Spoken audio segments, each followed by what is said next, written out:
안녕하세요. 2021 광주 문화재 야행 오픈 스튜디오 우리 동네 문화재 이야기. 지금부터 학운동의 이야기로 여러분과 함께 가득가득 채워보도록 하겠습니다. 정말 많은 문화재가 있고요. 그리고 그 문화재들을 오늘 다 열거해서 다 소개할 수 있을까 싶을 정도인데 이분의 좀 어깨가 무거울 것 같은데요. 소개해 드릴게요. 광주 문화재 여행 문화재 산책 이야기꾼으로 참여하고 있는 동구 인문 산책길 김미영 해설사와 함께하겠습니다. 안녕하세요. 네, 안녕하세요. 문화재 야행 이야기꾼 김미영입니다. 네, 반갑습니다. 이 이야기꾼이라고 하니 지금부터 이야기 보따리를 풀어주시면 될 것 같은데 보니까 이 학운동 어떤 이름에서부터 이렇게 유래가 됐는지 그 뜻이 궁금해요. 네, 학운동의 이름은 학이 구름처럼 모여 있다는 학동과 울림동의 첫자를 오. 따서 학운동이라고 붙여지게 되었습니다. 아, 학운동 그런 의미로 아까 진짜 이게 동구가 학이랑은 때려야 뗄 수가 없는 관계이군요. 네. 자, 그 해설사님께서 지금 학운동은 지역적으로 무등산 산자락에 안겨 있는, 그러니까 어찌 보면 자연의 이 특혜를 제대로 받는 곳이잖아요. 네, 이제 그런 만큼 많은 분들이 관심을 갖고 있는데 우리 무등산 얘기를 좀 할까요? 우리 학운동은 아주 쾌적한 동네죠. 그래서 무등산 천재단에서 중머리째, 세인봉, 운소봉으로 쭉 이어지는 산자락 안에 있어요.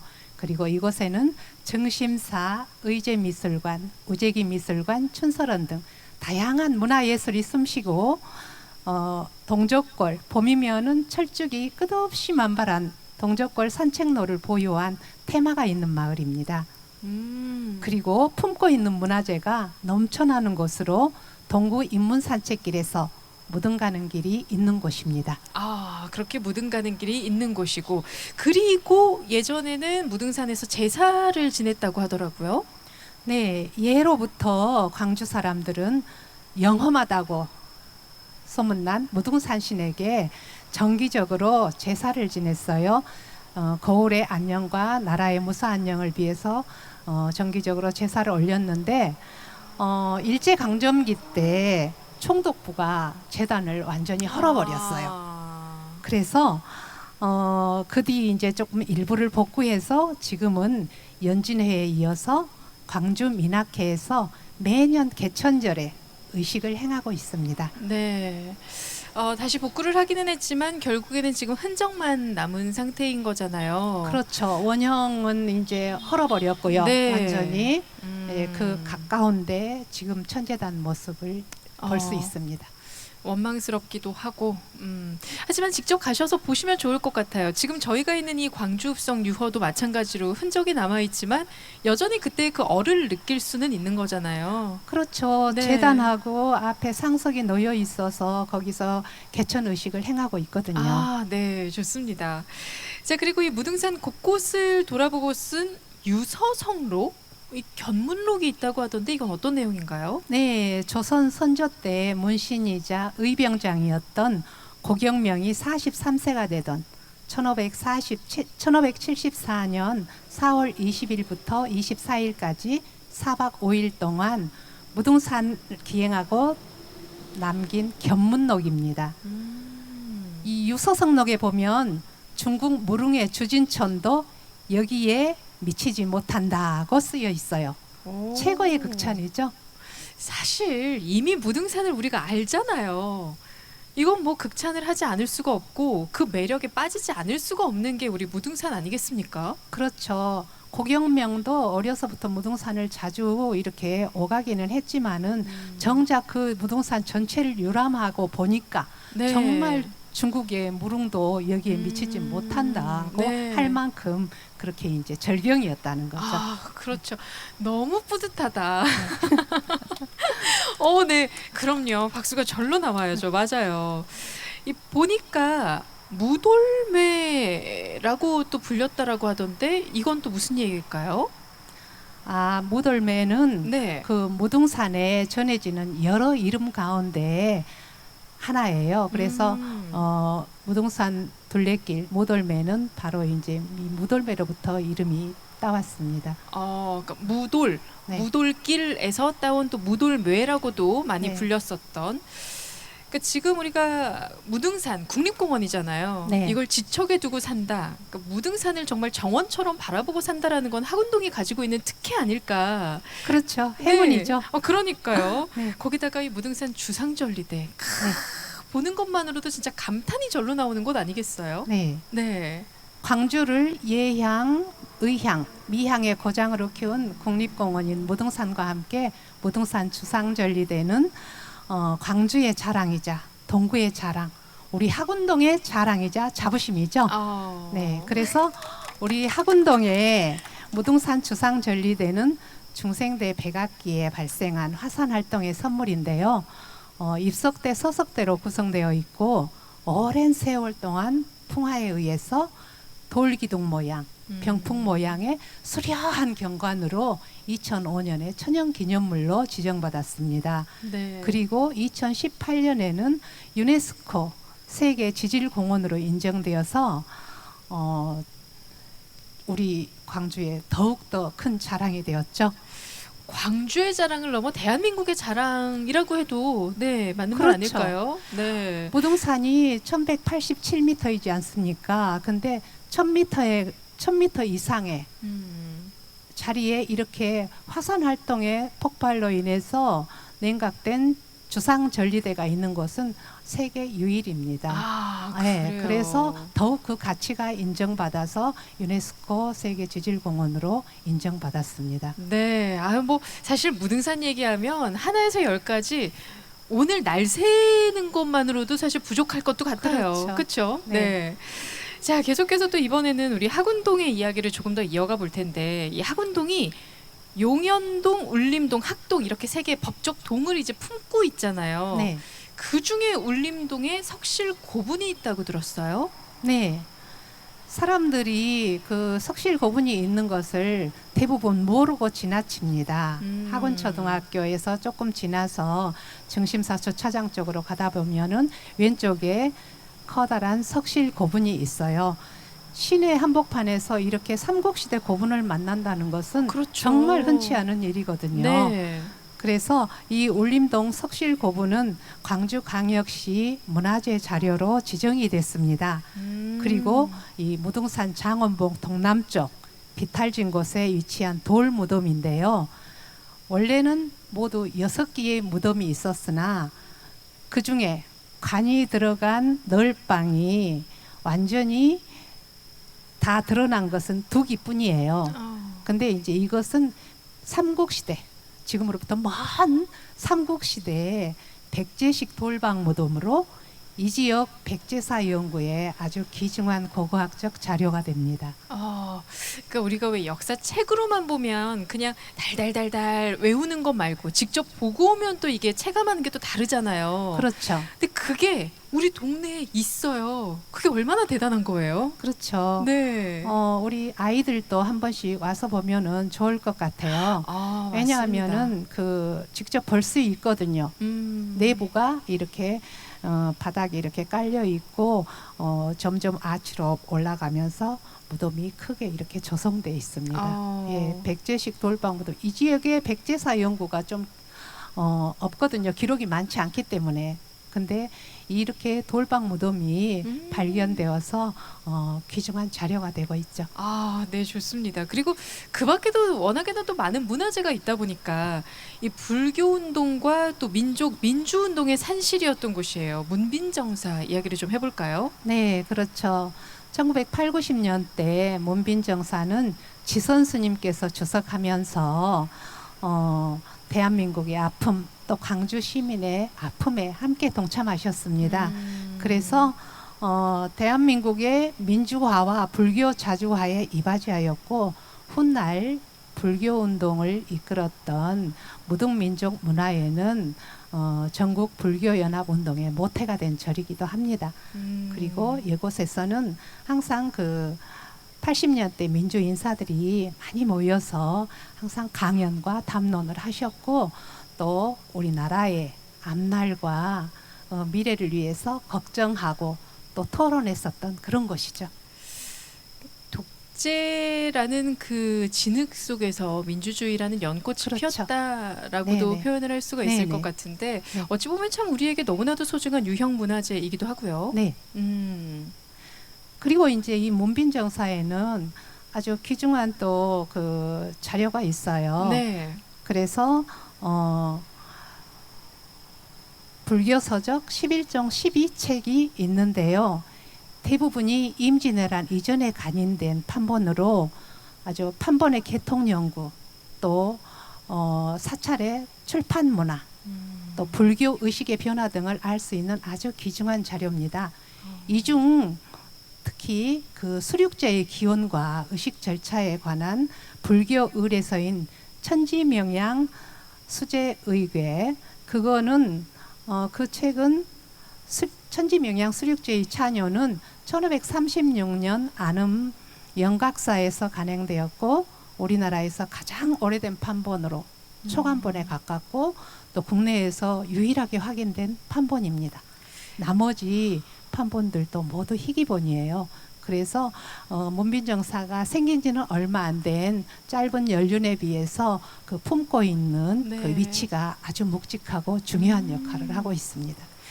그냥 딱 그것만 기억해도 될 것 같아요. 가장 오래되고 유일한. 네. 이것만 기억해도 얼마나 네. 그 가치가 높은지를 알 네. 수가 있을 것 같은데 우리 증심사에도 참 귀한 문화재가 많이 있잖아요. 그렇죠. 증심사는 그야말로 광주 문화재의 복이라고 할 만하죠. 네. 그래서 보물 한 점과 광주광역시 지정 유형문화재 3개가 있는데요. 원래 이제 증심사는 우리 광주 사람들한테는 가장 친근한 절이지 않습니까? 보물 철조 비로전압을 좌상은 우주 만물을 주관한다는 비로전압을 형상화한 불상인데요. 이 불상은 실제로 우리 그 인간의 신체와 비슷한 등신대예요. 그래서 아주 그 통일된 균형감이 우수한 작품으로 평가받고 있습니다. 그리고 비로자나불은 손 모양이 항상 직원인이라고 이렇게 왼손 검지손가락을 오른손이 감싸고 있는 모양을 취하고 있거든요. 근데 증심사 철조 비로자나불 좌상은 특이하게 반대로 오른손 검지손가락을 왼손이 이렇게 감싸지고 있는 직원인 모양을 하고 있습니다. 불국사 비로자나불 좌상이 또 그런 모양이에요. 저 이거 학교 다닐 때 이 시험 문제로 나왔던 거 기억이 나는 것 같아요. 그렇죠? 네네. 직접 가서 보고 오셔도 참 좋을 것 같고 특히 이 유형 문화재로 지정이 돼 있잖아요. 증심사 상층 석탑. 네. 네. 3층 석탑은 참 아담한 크기의 아주 그 예쁜 석탑이에요. 3층 석탑. 그래서 이중 기단으로 통일신라 석탑의 전형적인 양식을 따르고 있는데요. 이 석탑은 500전 유형문화재인 500전 앞에 있으면서 이 탑은 증심사가 창건되던 통일신라 후기에 세워진 걸로 추정이 됩니다. 그리고 파괴된 것을 1971년에 해체해서 다시 복원했습니다. 방금 이제 얘기하시는 동안 그 500전 얘기를 하셨는데 네. 이것도 정말 그 귀한 불전이죠. 그렇죠. 500전은 무등산에 남아있는 절 중에서 가장 오래된 정각이에요. 그리고 더구나 조선시대 500나한을 모신 500전이 지어진 불전은 전남에서는 증심사가 유일한 절입니다. 네, 그리고 이제 경양방죽을 지었던 김방이 500전을 지으면서 500나한상과 10대 제자상을 모셨거든요. 그래서 500전은 광주에서 가장 오래된 불전이라고 보시면 됩니다. 네. 그러니까 이렇게 지금 쭉 한 바퀴를 돌다 보니까 이게 무등산 한번 가게 되면 그냥 주변의 경관만 볼 게 아니라 우리의 문화재들이 어디에 어떻게 자리하고 있는지를 좀 눈여겨봐야겠구나. 그리고 타지에서 오면 어디를 가야 될까 고민을 할 때 고민할 필요가 없겠다라는 생각이 드네요. 네. 광주에 이렇게 외국인들이 오시면은 네. 어디 갈 만한 데가 없다 이렇게 말씀하시는 분들이 맞아요, 많아요. 맞아요. 근데 정작 우리 대한민국의 우리나라 산사는 그 세계적으로 그 아름다움을 인정받아서 그게 이제 그 외국 사람들이 오시면은 가장 좋아하세요. 그렇죠. 그래서 외국에서 왔는데 외국은 막 더 좋고 막 거창하고 가볼 데가 많은데 우리 광주 갈 데가 없는데 막 이럴 때는 차라리 증심사로 모시고 오시면은 그 사찰에 그런 그 아름다운 그 정각들이나 거기에 단청이나 이런 네. 것들을 굉장히 외국 사람들이 좋아하십니다. 그러니까 이 외국인 손님들뿐만 아니라 타지에서 오시는 분들도 지금 이 동구 문화재 여행을 보신다라면 아 이분들을 어디로 모시고 가서 보여줘야겠다를 아마 다들 아실 수밖에 없을 거예요. 숨어 있는 보물들이 워낙 많다 보니까 그런 의미로 여러분께서도 더 많은 관심을 가져주시길 바라면서 우리 약사암 이야기를 좀 해볼게요. 그렇죠. 약사암은 증심사의 부속 암자라고 보면 되는데요. 철감선사 도윤이 증심사를 창건하기 직전인 850년경에 처음 인왕사라고 이름 지었고 고려 충렬왕 32년에 절을 고쳐 세우면서 약사암으로 이름을 바꿨습니다. 그곳에 이제 또 보물이 있죠. 그렇죠. 네. 바로 통일신라 시대 불상인 석조열의 자상이 있는데요. 우리가 철조 비로자납을 철로 만든 불상, 석조열의 자상 그러면 돌로 만든 불상이거든요. 근데 이 거친 화강암으로 만들었어요. 그래서 질병에 빠진 모든 중생을 구제한다는 약사불을 형상화한 불상입니다.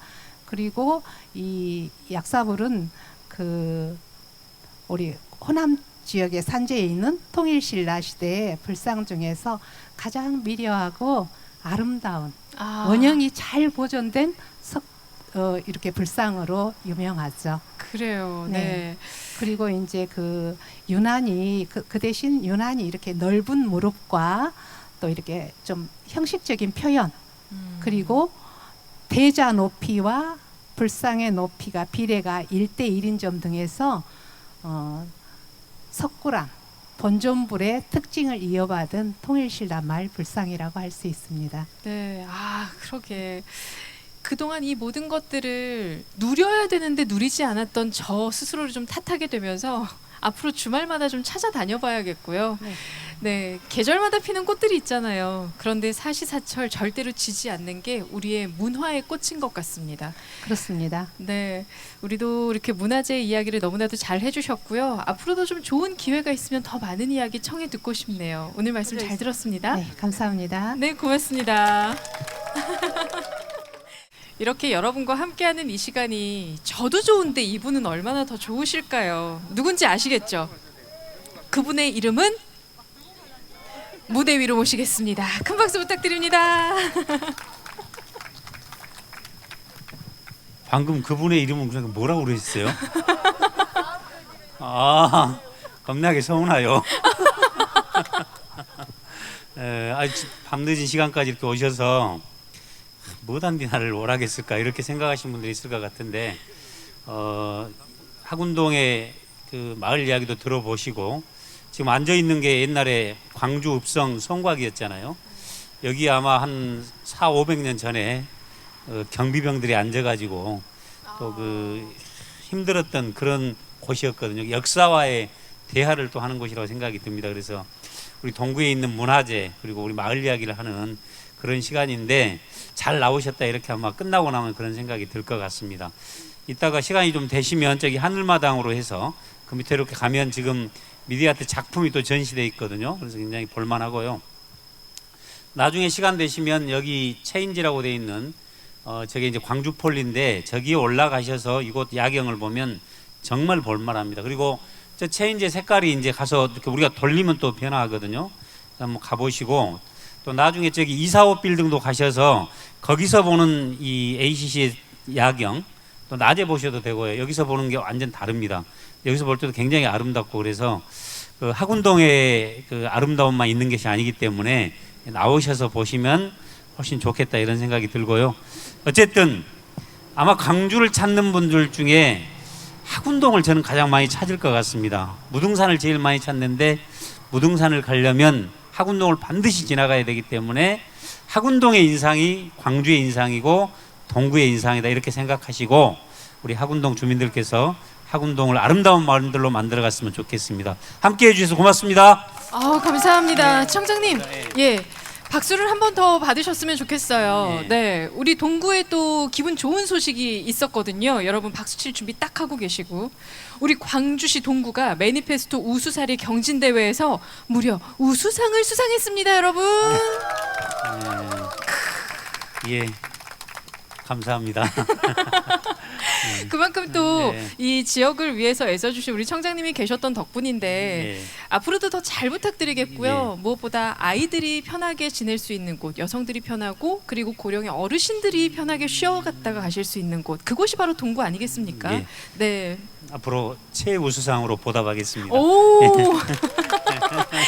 예. 그리고 가시기 전에 부탁이 있어서 저희 오늘 모든 이렇게 진행이 되는 동안 예. 수어로 통역해 주시는 우리 선생님들이 예, 예. 계세요. 아마 이제 유튜브를 통해서 보시면 예. 다들 아실 텐데 지금 저 뒤에서 저쪽에, 예. 그쵸?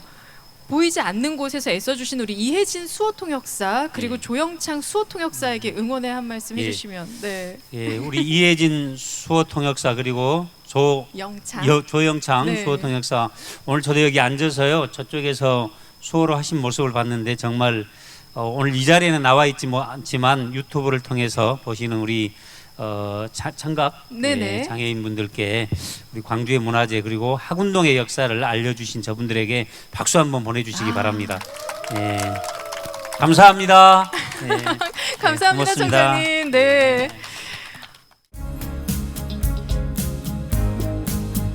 네, 2021 광주 문화재 야행 오픈 스튜디오 우리 동네 문화재 이야기 학운동의 이야기로 채워가고 있는데요. 자, 과연 이번에는 어떤 이야기일까? 저도 사실 이분에게는 좀 듣고 싶은 이야기가 많아요. 1년 6개월간의 공사를 거쳐서 새롭게 문을 열었습니다. 의제미술관의 이선옥 관장님과 함께 할게요. 안녕하세요. 안녕하세요. 의제미술관장 이선옥입니다. 네, 반갑습니다. 반갑습니다. 야, 뭐 이 리모델링 공사의 전시 준비에 정말 바쁘셨죠? 아, 네, 그랬습니다. 네. 네, 전시 공사 마무리하고 전시와 또 강좌를 한꺼번에 시작하느라고 사실 좀 많이 바빴습니다.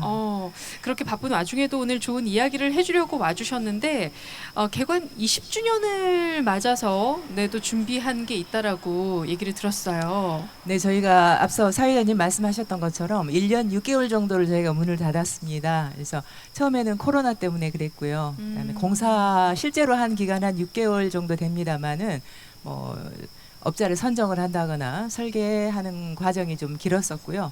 그래서 이제 이번 9월 2일 날 이제 다시 문을 열었습니다.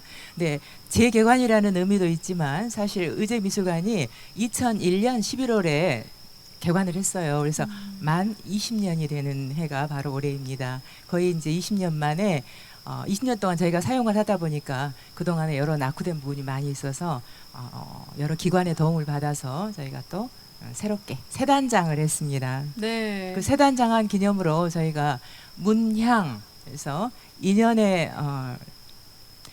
관한 인연의 향기를 듣다라는 제목으로 저희가 이번에 전시를 준비를 했는데요. 사실 키워드는 인연입니다. 어떤 인연이냐면 의제 선생님이 이제 춘설원 거기 무등산에 머무시면서 정말 많은 활동을 하셨잖아요. 화가로서 또 그다음에 뭐 농업학교를 운영하셨던 뭐 농업 운동을 일으켰던 분이시기도 하고 네. 차 운동을 하셨고요. 그다음에 단군 신전을 건립하고자 했던 여러 운동을 하셨었는데 그런 활동 가운데서 이제 정말 많은 그림을 그리셨어요. 그리고 많은 사람을 만나셨습니다. 그래서 그분들에게 가까이는 가족, 그다음에 제자, 그다음에 또 이제 멀리는 저 멀리 계시는 여러 이제 화가들이나 여러 관련 인사들에게 그려준 그림이에요. 그려주거나 써주거나 덕담을 해주거나 하는 그런 좀 의미 있는 작품들을 모았습니다. 네, 그 작품들을 이제 또 미술관에 가면 볼 수가 있는 네, 건데 그렇습니다. 전 좀 궁금한 게 그 허백련 선생께서 생전에 작품 네. 활동을 좀 주로 어디에서 하셨는지가 궁금하더라고요.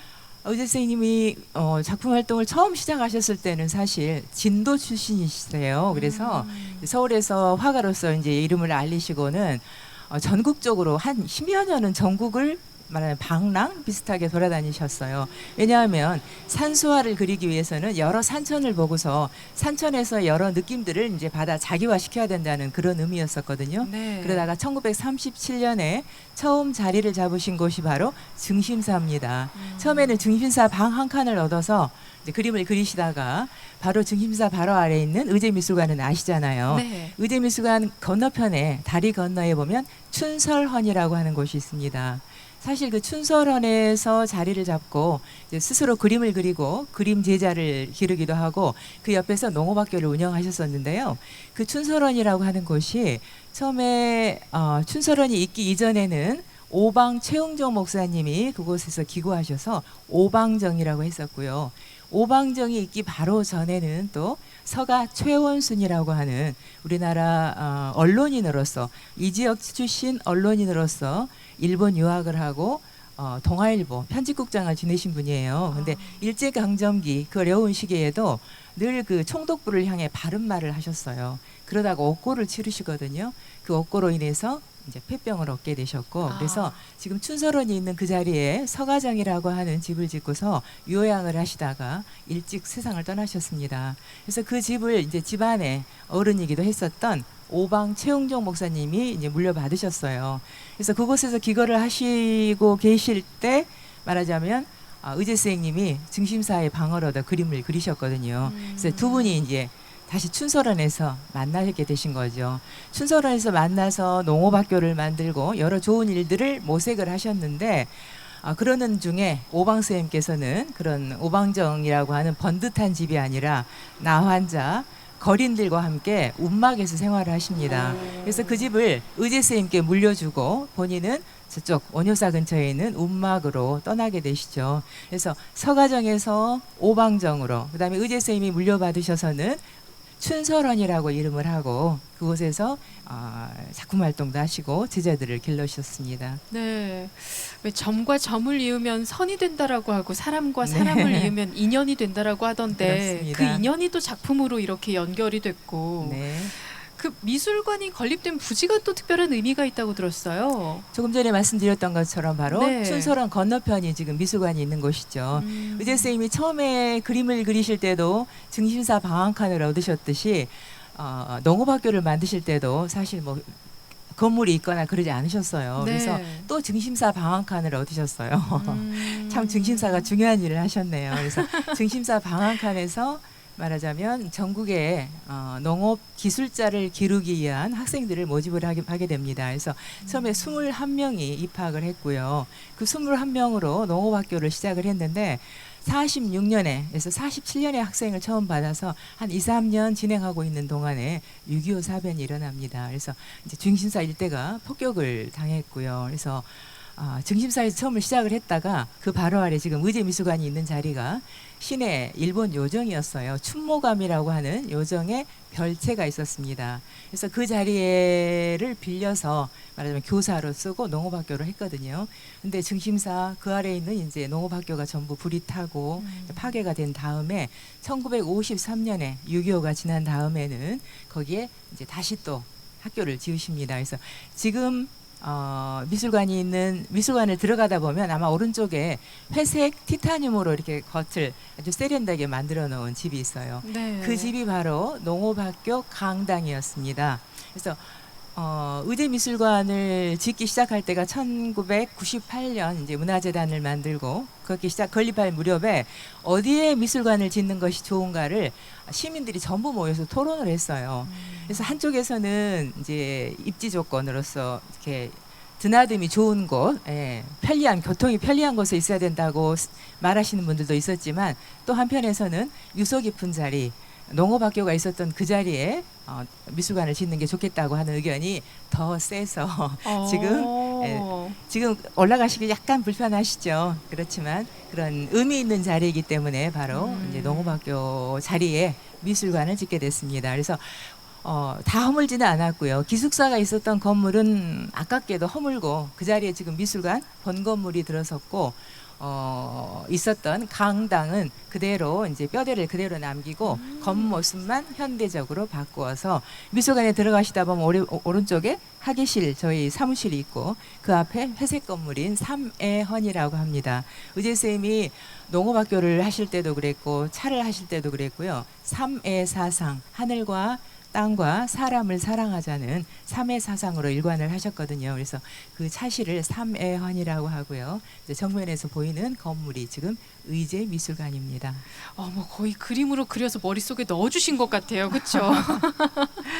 네. 그 미술관이 국립공원 안에 있고 가면 또 우리 선생님이 작품을 다 볼 수 있는데 특히 의제미술관 하면 춘설차 또 춘설빵을 빼놓을 수 없다라고 많은 분들이 극찬을 예. 하시더라고요. 의제 쌤이 춘설헌에 기거하시면서 본인의 거처를 춘설헌이라고 하셨듯이 직접 증심사 뒤편에 가면 지금 굉장히 넓은 부지에 차밭이 있습니다. 그 차밭을 일본 사람들이 일구었던 것이었거든요. 이것을 이제 해방 후에 그것을 인수하셔가지고 차를 기르고 그 차를 마시자고 하는 것은 사실 지금 우리 뭐 커피, 차 많이 마십니다만은 그 당시에는 우리 이제 숭늉 마시는 시절이었고요. 그다음에 또 사람들이 사실 막걸리, 술 많이 마셨어요. 근데 그런 이제 술을 마시는 것보다는 차를 마심으로써 따뜻한 차를 앞에 놓고 이제 마시다 보면 자연스럽게 마음이 좀 가라앉게 되죠. 네. 그래서 자신의 마음을 다스린 다음에 그림을 그리고 책을 보고 또 무슨 일을 하게 되면 실수가 없다고 생각을 하셨습니다. 그래서 춘설차를 스스로도 많이 마셨고 오시는 손님들에게도 늘 이렇게 대접을 하셨어요. 그러면서 그 차 이름을 춘설차라고 했고요. 그래서 지금 춘설차 공장이 의재 쌤이 나중에 처음에는 무등산에서 농업학교를 하셨는데 나중에는 이제 1956년에 아래요. 지금 연진 미술관이 있는 연진 미술관이 있었던 그 자리에다가 농업학교를 만들었어요. 그래서 농업학교를 1977년까지 의재 쌤이 운영을 하시다가 이제 돌아가시고 나니까 제자들이 바로 그 자리를 그대로 그 학교를 이어서 사실은 아마추어 화가를 길러내는 연진 미술원을 만들었거든요. 그래서 지금 버스 타고 가다 보면 연진 미술원입니다라고 하잖아요. 지금은 없어졌지만 연진 미술원이 있었기 때문에 그렇습니다. 그래서 차 이야기하다 여기까지 왔나요? 그래서 본인의 거처와 마찬가지로 그 차 이름을 춘설차라고 했고 현재도 그 연진미술원이 있는 곳에 춘설차 공장이 유지가 되고 있고요. 거기서 춘설차 가루를 넣은 춘설빵을 만들고 있습니다. 저희 의제미술관에 오시면 지금 저희가 이제 새로 개관하고 하느라고 아직은 준비를 못했습니다만 다음 주부터 정도 되면은 춘설차와 춘설빵을 드실 수도 있습니다. 지금 영상으로 만약에 보고 계시는 분들이라면 가셔서 딱 드시기에 안성맞춤일 시기일 것 같네요. 네, 그렇습니다. 앞으로도 우리 후대에 계속해서 오래오래 남을 미술관 또 보물로 잘 지켜주시길 바라면서 오늘 말씀 여기까지 드릴게요. 감사합니다. 네, 감사합니다. 2021 광주 문화재 야행 오픈 스튜디오 우리 동네 문화재 이야기 학운동의 이야기를 여러분과 나누고 있는데 이번엔 우리 학운동 주민자치회 김용희 위원과 함께 이야기를 나누겠습니다. 안녕하세요. 예, 안녕하세요. 반갑습니다. 네, 반갑습니다. 학운동에서 지내신 지는 얼마나 되셨어요? 저 같은 경우는 1990년도일 거예요, 아마. 그때 오. 무등파크가 처음 이렇게 세워졌거든요. 네. 그때 이제 부모님 따라서 같이 이쪽으로 이렇게 이사를 왔기 때문에 그 이후로 지금까지 살았으니까 한 31년 정도, 30년 넘게 살았네요, 보니까. 아니 그럼 중간에 정말 학운동 주민분들께 죄송합니다만 다른 곳으로 이사를 갈 수도 있었을 텐데 계속 그렇게 학운동에 터를 잡으신 이유가 있어요? 일단 몇 가지 이유가 있는데 일단 네. 개인적으로는 부모님이 그쪽에 지금 현재 사시고 그 다음에 네. 동생들도 그곳에 살고 있기 때문에 같이 가족에 좀 우애가 있어가지고 네. 좀 이제 같이 살고 있고 또 개인적으로는 또 제가 이렇게 등산을 굉장히 좋아해요. 근데 학운동 하면은 뭐가 생각납니까? 무등산, 동족골 그렇죠. 생각나죠. 그리고 무등산을 가는데 코스가 굉장히 다양해요. 그래서 그래서 떠나지를 못했고. 또 하나는 이게 교통이 굉장히 너무 좋아요. 네. 그래서 제2순환도라든지 고속도로가 연결돼 가지고 동서남북 사통팔달이라 그러죠. 그래서 그쪽을 갈 수 있는 여러 가지 교통에 좋은 점이 있었고 그 다음에 또 주변에 보면은 긴급 상황에 혹시 산에 아플 수도 있고 하는데 주변에 맞아요. 병원도 전대병원, 있고, 네. 조대병원, 그다음 중소병원들이 많이 있습니다. 그런 네. 것도 있고, 그다음에 또 이게 그 정심사라든지 유적지가 있다 보니까 아. 대중교통이 굉장히 발달해 있어요. 그러니까 반대로 옆으로 저희가 여기서 그 대중교통이라든지 지하철을 타게 되면은 광주 시내 대부분의 지역을 갈 수가 있는 거죠. 그런 편리성들이 많이 있습니다. 그래서 떠나지 못하고 있습니다. 그 편리성을 이걸 놓칠 수가 없거든요. 예. 네, 놓치지 않을 거예요. 네. 그래서 학운동에 오래 계셨던 것 같고, 예. 그리고 특히나 학운동은 또 3대가 사는 동네로도 유명하다라는 게 어찌 보면 이 모든 것들이 같이 또 충족되지 않았을까라는 생각이 드네요. 예, 예.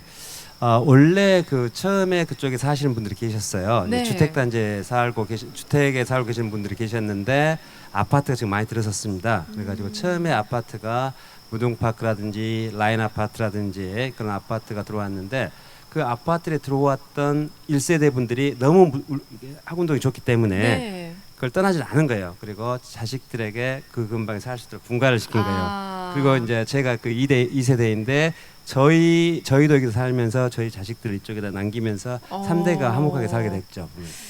그게 너무나도 자연스러웠던 것 같아요. 당연했던 예, 것도 예. 같고. 예, 예. 네. 그리고 저는 가장 좀 의미 있는 게 학교 폭력이 없는 동네다. 네. 이게 좀 가장 의미가 있고 또 궁금하더라고요. 저도 현직 교사로 있는데 그렇습니까? 특이하게 이제 이게 학운동 지역이 학교 평력이 없어요. 네. 이제 그 이유를 가만히 보면 제 개인적인 생각이지만 그쪽에가 어렸을 때부터 유치원이라든지 어린이집 그다음에 동네에 있는 학원들 다니고 있는데 그 애들이 어렸을 때부터 4살, 5살 때부터 계속 학원 초등학교, 올림중학을 가면서 거의 10년 넘게 거기서 같이 생활을 하다 보니까 물론 이제 고등학교가 되면 좀 이제 약간 이렇게 분산이 되는데 네. 그러니까 이제 뭐 그때까지 10년 넘게 있다 보니까 친해질 수밖에 없는 것 같아요. 그리고 또 한 가지는 다 알아요, 애들이. 서로 아니까. 할아버지가 누구다, 네. 아버지가 누구다. 가족끼리 다 아는군요. 그러니까 이게 학교 폭력이 있을 수가 없습니다. 야, 그러게. 지금 그 동구 매니페스토 우수사례 경진대회에서 우리 광주시 동구가 그 우수상을 받았거든요.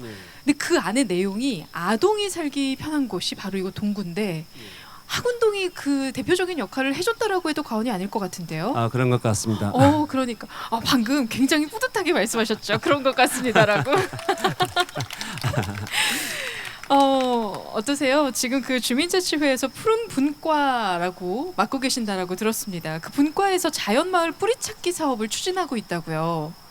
예, 원래는 자연마을 뿌리찾기 사업이 작년일 겁니다. 2020년에 그 동구청 그 공동체 마을 마을 사업으로 선정이 돼가지고 네. 시작을 했었는데 처음에는 12분이 시작을 했었어요. 그 태스크포스팀이 형성돼가지고 그래서 이렇게 12분이 시작을 해가지고 그 한 9개의 마을이 있습니다. 자연 마을이 있는데 그 중에 작년에 같은 경우는 성총마을, 그 다음에 동산마을, 그 다음에 뭐였지 하나가 숙실마을인가? 예, 네. 숙실마을 겁니다.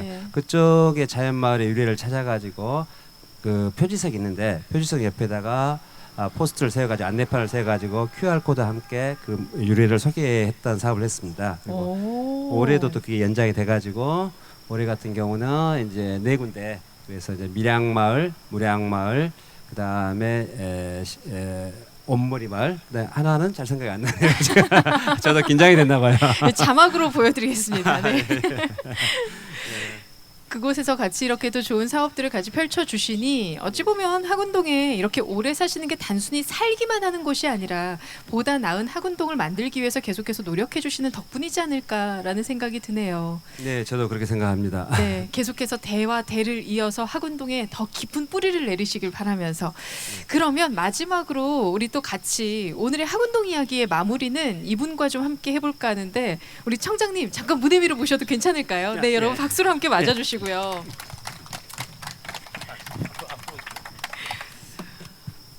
저는 가장 와닿았어요. 학교 폭력이 없는 곳. 네, 그리고 우리 모든 분들이 함께 내 가족이라는 마음으로 사는 곳이 학운동인 것 같아서 우리 청장님께도 참 든든한 동네일 것 같습니다. 제가 지난주 달빛걸음하고 이번 주 달빛걸음 했잖아요. 네. 처음으로 마음이 흔들렸습니다. 어... 제가 동구에 24년, 30년 사셨는데 네. 24년 만에 처음으로 마음이 흔들렸습니다. 이야, 어떡하면 좋아. 학운동으로 가서 살고 싶다. 학원 들어오십시오. 네. 아니 계림동에서 보시면 이거 어떡합니까? 계림동은 없으실까요? 예, 그래요.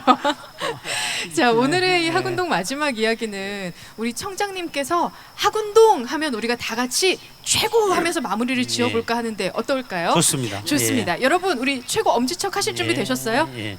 마지막이잖아요. 오늘 하루의 마지막 기운을 한번 싹 모아가지고 진짜 최고라고 한번 외쳐봅시다. 청장님 함께 해주시죠. 학운동 최고! 감사합니다. 우리 함께 만나요 광주에 숨겨진